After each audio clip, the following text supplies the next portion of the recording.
Dear 6th standard students, welcome to our Azure All-Rounder channel. Today we are going to learn your first poem, March, written by William Wordsworth. Here in this poem, I am going to explain this poem in Kannada. I think most of their mother tongue is Kannada. Then I will explain the poem in the summary of the poem in English also. The cock is crowing, the stream is flowing. See, rhyming words, crowing, flowing, twitter, glitter. The cock is crowing, Hunja ಕೂಗುತ್ತಿದೆ. The stream is flowing, ಹರಿಯುತ್ತಿದೆ. ಜರಿ ಹರಿಯುತ್ತಿದೆ. The small birds twitter. The small birds, ಸಣ್ಣ ಹಕ್ಕಿಗಳು, ಸಣ್ಣ ಪಕ್ಷಿಗಳು. Twitter ಅಂತಂದರೆ ಸಣ್ಣ ಹಕ್ಕಿಗಳು ಕೂಗು. To make a number of short rapid sounds. ಹಕ್ಕಿಗಳು ಟ್ಯೂ ಟ್ಯೂ, ಟುಯ್ ಟುಯ್ ಹೀಗೆ ಒಂದು ತೆರನಾದ ಶಬ್ದವನ್ನು ಮಾಡ್ತವೆ. ಅದಕ್ಕೆ ಟ್ವಿಟರ್ ಅಂತೀವಿ.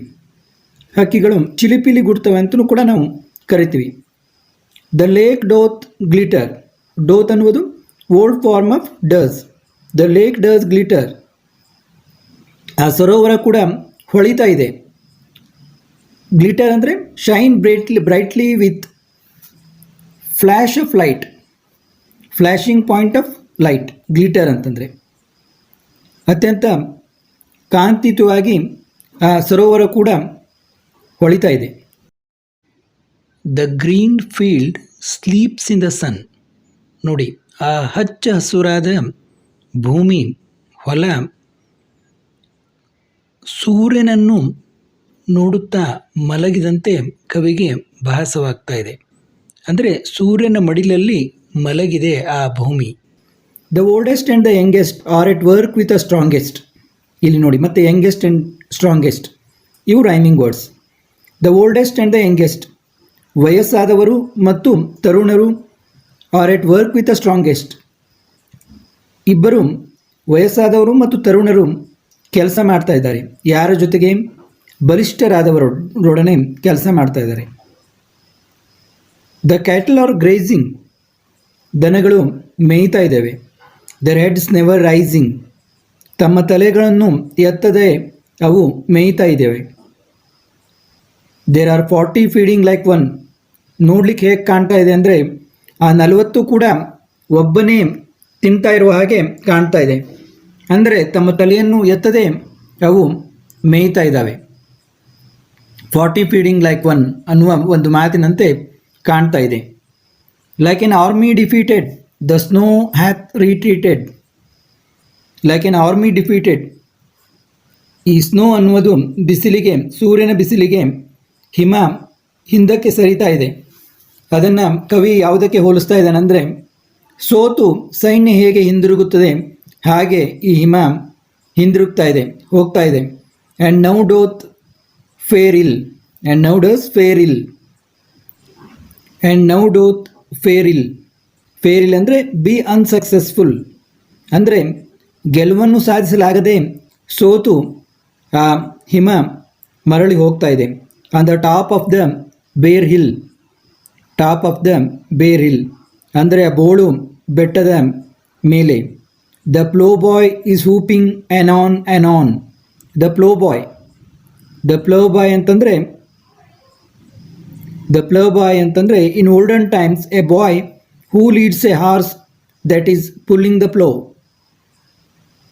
ಅಂದರೆ ನೇಗಿಲನ್ನು ಕುದುರೆಗಳು ಜಗ್ತಾ ಇದ್ವು ಹಿಂದಿನ ಕಾಲದಲ್ಲಿ. ಆ ಕುದುರೆಗಳನ್ನು ಸಂಭಾಳಿಸ್ತಾ ಇದ್ದ, ಲೀಡ್ ಮಾಡ್ತಾ ಇದ್ದ. ಅವನಿಗೆ ಪ್ಲೋ ಬಾಯ್ ಅಂತ ಇಲ್ಲಿ ಕರೆದಿದ್ದಾರೆ. ಅವನು ಏನಂತ ಅಂತ ಇದ್ದಾನೆ? ಹೂಪಿಂಗ್. ಹೂಪಿಂಗ್ ಅಂದರೆ make A loud CRY of Joy. ಅಂದರೆ ಸಂತೋಷದಿಂದ ಅವನು ಹೇಳ್ತಾ ಇದ್ದಾನೆ ಎನಾನ್ ಎನಾನ್ ಅಂತ. ಎನಾನ್ ಅಂತಂದರೆ in a short time, soon, ಇನ್ನೇ ಸ್ವಲ್ಪ ಸಮಯದಲ್ಲಿ, ಸದ್ಯದಲ್ಲಿ ಅಂತ ಅವನು ಖುಷಿಯಿಂದ ಒಂದು ಸೌಂಡ್ ಮಾಡ್ತಾ, ಶಬ್ದವನ್ನು ಮಾಡ್ತಾ ಅವನು ಹೇಳ್ತಾ ಇದ್ದಾನೆ. There is joy in the mountains. ಆ ಬೆಟ್ಟದ ತುಂಬೆಲ್ಲ ಸಂತೋಷ ತುಂಬಿದೆ. There is life in the fountains.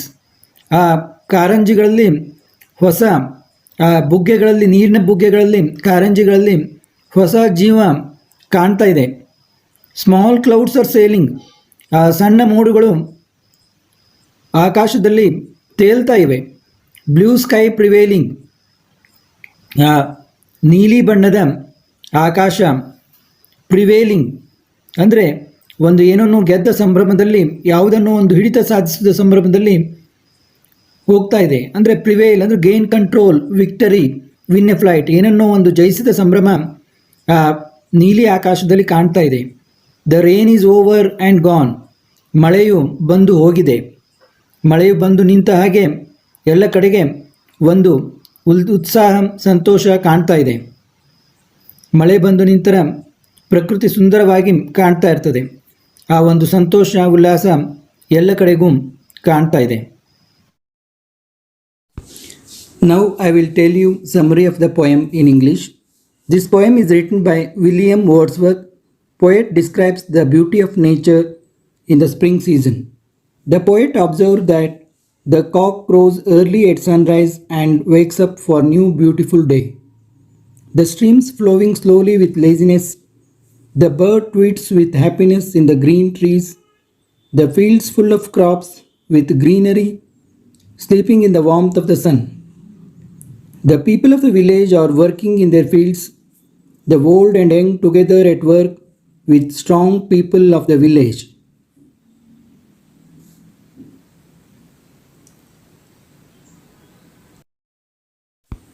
The cows are grazing happily without even raising their heads. Poet here remembers us about the idiom 40 feeding like one. All are in a union, looking as if they are only one. The snow on the hill is melted with the heat of sun. Here poet compares snow to the defeated army. The ploughboy shouting in a happy mood, anon, anon, means soon, soon. The beautiful little clouds are floating under the blue sky. The rain is over now and weather is full of happiness everywhere.